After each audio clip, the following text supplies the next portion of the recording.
When organizations face a cyber incident, they may have to notify authorities. For instance, if you are in Belgium and you fall within the scope of the NIS2 directive, you have to report your cyber incidents to the Center for Cybersecurity Belgium, the CCB. But other organizations should notify us too. In this webinar, you will learn about when and how to notify cyber incidents, including the 5 key elements to ace your notification. You will also know what kind of help the CCB can offer and what kind of resources exist out there to help you when an incident happens. I will be joined by expert Arnout van Brabant from the CCB. And together, we will take a look behind the scenes and he will share some insider tips. Good morning, everyone, and welcome to the CCB Connect and Share Cyber Tips webinar. My name is Clara Gurlit, and I'm an analyst at the Center for Cybersecurity Belgium. This is the first Cyber Tips of 2025, and I have to say, this is quite exciting.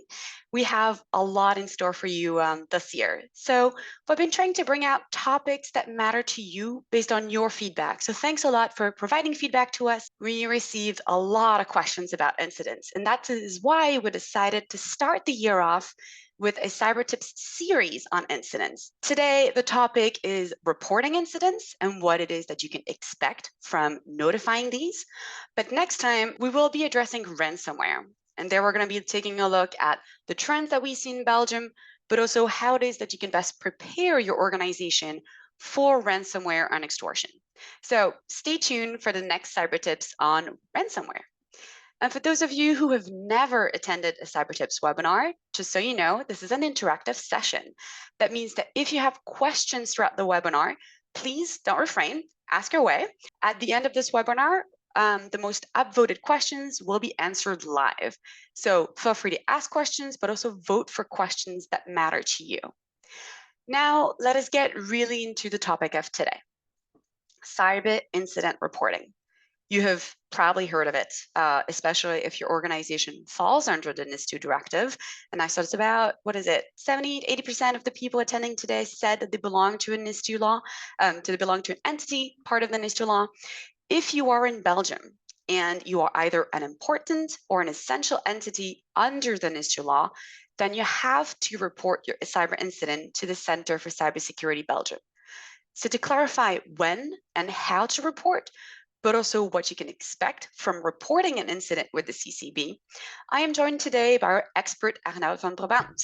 Arnout is a CTI support analyst at the contact center of the CCB, and basically day in and day out, what he does is handling these questions, handling incident notifications, and he also does liaison with the incident response team. Welcome, Arnout. Hello, everyone. Thanks very much for the invite, Clara. I'm happy to be here. Yeah, this is great. I'm also really happy that you could, take some of your time to come here today. I know it's can be quite busy. In the last survey that we ran, as I mentioned just a short while ago, we received a lot of questions about incidents, and especially about NIS2 obligations, about what exactly you're supposed to report to the CCB. So I'd like to get started with this. Let me just give you a quick example. For instance, imagine you're hit by ransomware. That seems pretty straightforward. Everything's encrypted, so you know that you have to report this. But what if it's an email account compromise? Do I need to report that to the CCB? Great question. Yeah, we think you really should report it to the CCB. Something like an email account compromise, they often lead to bigger breaches. And under the NIS2 law, the essential and important entities, they should report any significant cyber incident to the CCB. Anything significant is anything that's causing a major disruption, financial loss, or an unauthorized data access. You should think of it this way in your organization. If it is big enough to worry you and your team, then you should definitely report it to us. Even organizations that are not part of or not under the NIS2 law, they should think of reporting. Any information received regarding cyber incidents really helps us out and gives us more insights into what's going on in the whole of Belgium. So we really encourage that. Okay, so everyone can notify the CCB whenever there's an incident, whatever the kind, so long as you consider it to be important. But that is just mandatory for the NIS2 entities. Yep. All right. But the thing is, we both know that when the security team goes on high alert, there's a declared incident, it's really just the start of an investigation. So you really don't know much, except that there's something shady that's going on. So with that, what do you expect someone to report when they've really just barely scraped the surface? Yeah, great question. That's quite a common concern, something we hear quite a lot. So during the initial stages of the incident, you should really try to give us a high-level overview of what's going on. We know that at the start it's quite chaotic, hectic, and you're not really thinking about notifying any authority straight away. You're trying to get things together to fix the issue. So, but still, it's really important that you notify us, because we can be there to assist you from the start. So what do we like to know about at the start is, what is the incident that is going on at the moment? How is it affecting your daily operations and or your customers? So what's the impact? Third, who is the point of contact within your organization who is working on the case? What are the contact details? We've often had in the past that we get notification of an incident, but we call back and then we don't have the right person straight away. We might have the receptionist or something like that. So it's important to give us the contact details of someone who's trying to resolve the issue and who can give us more insight. And then the fourth point is, do you need urgent help from the CCB, or are you simply informing us? We also don't want to be too overbearing and try to get super involved if you don't really want to, but that doesn't mean you shouldn't report. Please still report. We'll give you advice, but we won't go that hands-on if you prefer to fix it yourself or resolve or mitigate yourself. We will work with all of you, with all the organizations reporting an incident to us, to fill in any missing details and to guide you through the next steps to resolve or mitigate the incident. All right, so we've got the when to report, we got pretty much the what to report. How about the how? Is there any kind of special method that you absolutely need to follow to report to the CCB? How does that look like on an everyday basis? Yeah, so there's definitely a best way to do things, and that's by using the incident report form. It really is the best and most efficient method. It goes straight into our ticketing system at the right spot, and it also gives you an overview of what we will be asking of you, because we know that sometimes at the start, you don't really know what to even say. You don't even know the vector. You don't know how they got in, if there's a breach. So the way that that page is set up, it really asks you the proper questions so that you can also sort of reflect on the incident. And for us, it gives us all the information that we really need. The second best option would be via email. You can send us an email at incident@ccb.belgium.be. You can send us as much information as you have. We'll still contact you, try and get more information. And then there's a third option, that's by calling us. The number is on screen right now. This is really for the urgent cases. We'll write down any information that we hear via phone, and we will react accordingly. We will still ask you, however, to fill in the incident reporting form later on, so that we are sure we get all the correct information. So after we receive a notification of an incident, of a cyber incident at your organization, we will always call you back afterwards. So you call back, but why do you do that? Because that seems to be a lot of work to be calling back every single organization, or am I wrong here? Well, sometimes it is a lot of work, but we will always call back to make sure that we fill in any potential missing gaps of information. And also, that's why it's so important to give us the correct contact information, because we're quite busy indeed, and because we want to help out as soon as possible. If you give us the correct contact details, we'll be able to talk to the right person straight away, and that person can help us then dig deeper into the situation. So, and then we can actually together via the phone call figure out the next steps to take and to try and resolve and mitigate the incident. Okay. Do you mind if we could just take this a little bit further. I got a couple questions there. So imagine I fill out the incident form, you receive it, and then you call me back. Maybe I'm being a little bit blunt here, but and then what? What do you do with that information? How is that useful for anyone? And why basically would I make the effort to report this if I don't have to? So after we receive notification and we call you back, we'll check all the details, assess the situation again. Now we have a fuller picture of the situation. And then afterwards, it can also be decided, if you request help from us, that we actually deploy the CCB's incident response team, who can actually step in and assist hands-on. It would be a shame if you miss out on that opportunity. At the CCB, we're part of the government and we provide many resources and expertise for free. So there's not much reason why you would not report it to us. You're also helping out your co-citizens and other organizations in Belgium by giving us more insight into any cyber attack that may have happened at your organization.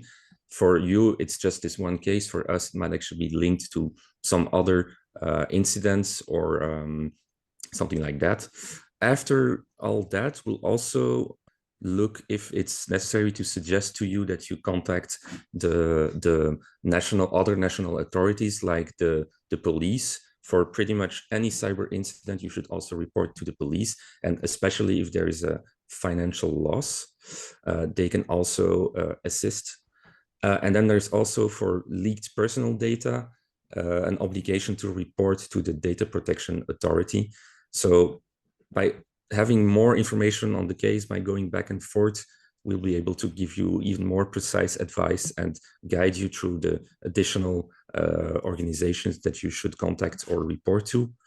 And then we have a full picture and we can log the incident, and we'll have it for to go back to later. And if ever there's another incident at another organization later on that might be similar, we can really make a connection there and investigate deeper. All right. So if I understand that correctly, reporting to the CCB, it's not just another box that you have to tick on your very long to-do list, but it may have added benefits. Like you said, you mentioned guidance and potentially help from the CCB's own incident response team, correct? Yep. Okay. I see you nod yes. Good. I understood that correctly. I have another little slightly mischievous question here. Okay. What if I don't notify the CCB of a cyber incident? Like, what could possibly go wrong? Yeah, I'm repeating myself here, but you'll miss out on the expertise and guidance that we have at the CCB as the national authority for cybersecurity. Once again, this is a free resource. This is something every organization in Belgium has the right to contact. So don't hesitate. And then, of course, there's also, if you're a NIS2 organization, there's an obligation to report to us. And if you do not report, unfortunately, there are fines that could follow. But there is actually a sort of a silver lining to this whole story, and that is that at the CCB, we also proactively monitor any cyber threats that are targeting Belgian organizations. So if we do detect something suspicious that is linked to your organization, we'll reach out to you and we'll try and help you out, even if you haven't reported anything yet. But the reality is that we cannot stop every attack before it happens. So that's why, once again, you should report to us so that we have more information regarding a particular incident, so that we can assist other organizations, maybe even preemptively. By the way, when we do contact you, make sure you have our contact information on file. You can see it on the slides right now. I think this is often we will call you with the number shown now. And we've noticed in the past that when we call certain organizations, that they're thinking it's a phishing call, or they're certain they don't have a cyber incident, which could be the case, but it's still important that you make sure that you know it's us. So maybe add us to your contacts list or something like that. We all know that phone calls can be spoofed. So to be really sure, you can always go to our website and find our number there and call that number back. We'll be able to pick up the phone and continue the conversation and try and help you out if there is really an incident going on. So yeah. All right, so trust but verify, am I right? Arnout, you mentioned proactive monitoring, and that struck me a little bit because I find it quite interesting as a concept. So does the CCB do that kind of proactive monitoring for every organization in Belgium?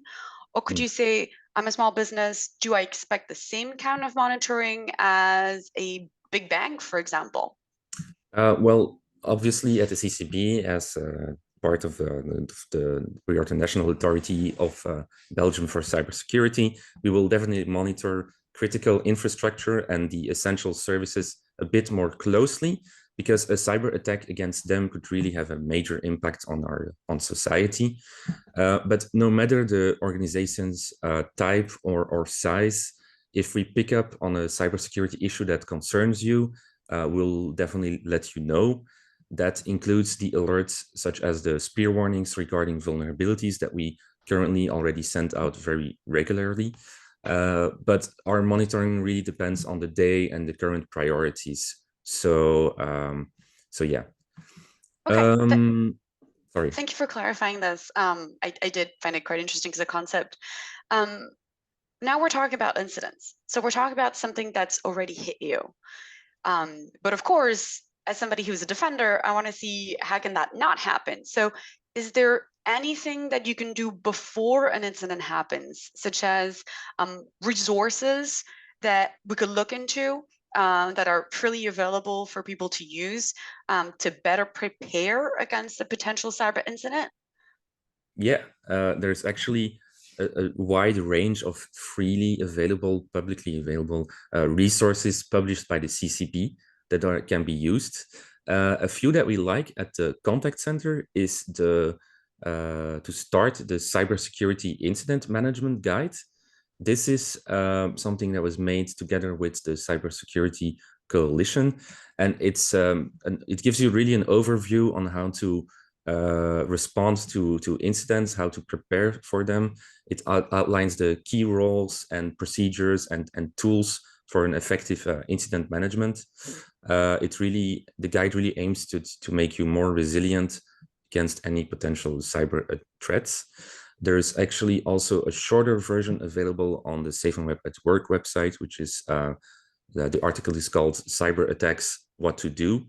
It's a bit more of a condensed version. For those that don't want to read the whole guide, you can at least read that page and you will already have something to go off.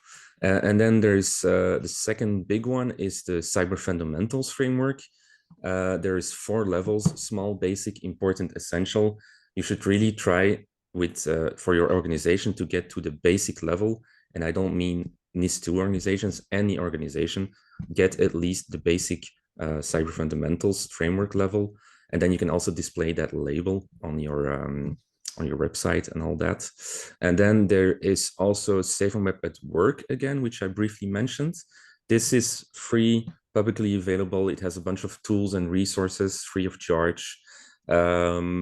Important to note that for NIS2 entities, it's actually an obligation to register your organization on this platform. But for any organization, you can really benefit from additional services and designed to really help you mitigate and identify cyber threats specific to your network and your domain by filling in your domains and your IP addresses and such. By the way, more information about NIS2 obligations will be given during the NIS2 webinars of the 27th of February and the 6th of March. So please write those down if you're interested about hearing about more NIS2 and NIS2 obligations. Related to that, a last resource I would like to share is the NIS2 notification guide. It outlines the mandatory and voluntary notification requirements under the law. and it includes procedures, timelines, confidentiality rules, and also how you should handle incidents that involve personal data. All of these resources will be available in the resources tab on the bottom of this Zoom. I think if you click on more, you can find all the links to visit those resources. Yeah, so indeed the resources is at the bottom right of your screen. So there you go, in case you did not have enough bedtime reading, now you do. So thank you for sharing, Arnout. I think that these kinds of resources could definitely come in quite handy. Finally, when we were discussing before this webinar, you mentioned that you really wanted 5 key takeaways that people would, should remember out of your talk. Could you tell us what these 5 takeaways are? Okay, I'm gonna be a bit repetitive here, but the first one, the biggest one, is please use the incident reporting form. Once again, it gives you an overview of what we are asking of you. It also sort of acts as a guide for you to, okay, what should I really be looking at here now? And then also, for us, it goes straight into our ticketing system, and we'll actually be able to help you more efficiently than, for example, if you would call, because if you call, it's quite vague. And then the second key takeaway, I would say, is just report to us at the start what you have. Give us a high-level overview. We know it's a chaotic time. Just at least give us something to work with. The form, once again, is tied to that. It really gives you an idea of what you should be giving us information-wise. Don't forget to give us the contact information of someone working on the case, working closely on it. Third point is don't just report to the CCB, please report to all the other relevant authorities within Belgium. Once again, police for any cyber attack, but especially financial loss, and the data protection authority for anything involving personal data. Fourth point is keep a copy of your incident response plan offline and also rehearse it. Imagine if you're hit by ransomware and all your files are encrypted, including your incident response plan, and they are thus inaccessible. If you have a printed copy of this, or even a copy on a separate network or device, it really means you can act quickly and know what steps to take right now. And if you rehearse that, then you can even act on it even quicker before there's maybe even some more lateral movement or any further damage to your organization or your clients. So that's a big one. And then the fifth one is if you're a NIS2 organization and you are unfortunately experiencing a cyber incident, you should think about setting reminders for reporting to us, because there is actually obligations, there's deadlines for reporting the incident to the CCB. And you should maybe think of using a ticketing system or putting it in your calendar to really remind you that, okay, this is coming up and you should give us those reports. And they're on screen right now. So if you're a NIS2 organization and you're unfortunately experiencing a cyber incident, you should think about giving us an early, high level, or as much detail as you have, warning within 24 hours of detecting the incident. And then there's another obligation, is within 72 hours for a more detailed notification. And then afterwards, it's within 1 month for the final report. But if the progress is still, if the incident is still ongoing, then you should think about giving us a progress update. And then afterwards, 1 month after that, the final report. Once again, more details of this will be in the NIS2 notification guide, which can once again be found in the resources. And I guess it will also be touched up on during the upcoming webinars regarding NIS2. Great, thank you, Arnout. I personally really like the idea of putting reminders in a ticketing system. That's something you can automate, then you can't forget about it. I think it's a wonderful idea. We are now coming towards the end of this webinar, which means that it is time for Arnout to take some questions. So to give you some time to write your questions, if you haven't done so already, but also to vote for the questions that you want answered live, and also let Arnout take a sip of water, I have a couple of small little announcements. So the first thing is, Arnout talked about it, we do have other webinars planned in the near future. We talked about the NIST webinars on the 27th of February and the 6th of March. I would recommend you to attend one of these two sessions because there are breakout rooms where you can talk and directly ask your questions to the NIST experts. So if there's something really specific that you want an answer to, that will be your go-to webinar. We also have our webinar on ransomware, another cyber tips webinar there, the second part of our series. We will look at ransomware trends, but also what it is that you can do in the face of ransomware, including your incident response for ransomware as part of that. If you feel really strongly about a certain topic that is not listed on the slides, and I apologize, I forgot to add that if you are in Belgium and you're willing to come to Brussels, we have a hybrid event on the 15th of May. It is our annual MITRE attack community workshop. It will be held live in Brussels, but there will also be a part where you can join online. So if you can, I would recommend, please come. It's going to be a lot of fun. If there's other topics that you want to talk about that are not yet on the slide, do let us know in the chat or via email. We do take suggestions and we do prioritize the themes that garner the most attention. So feel free to mention it. We'll be happy to read your emails or read the chat. Now, quick second of attention again, the CCB is hiring. If you are looking to make a change, or if you know somebody who is, feel free to take a look at the job posting. You can also scan this QR code. I promise it is not malicious. Moving on now, back to Arnout. I think you can pick your first question. All right, so I had a little look while you were giving us all that information, and I'm looking at the most upvoted one. Let's start with the one from Shanna Kloot, who is saying, we recently started with a SOC. We would like to do a tabletop DRP exercise to prepare us when something would actually happen. Is it allowed to test the incident reporting with the CCB as well by creating a test incident? This way, we already know what steps to follow and can document this as well. I would say, because I'm not sure about that exactly, that you should probably send us an email at info@ccb.belgium.be. But if you make it extremely clear in the report that is actually a test, then I would say it's fine.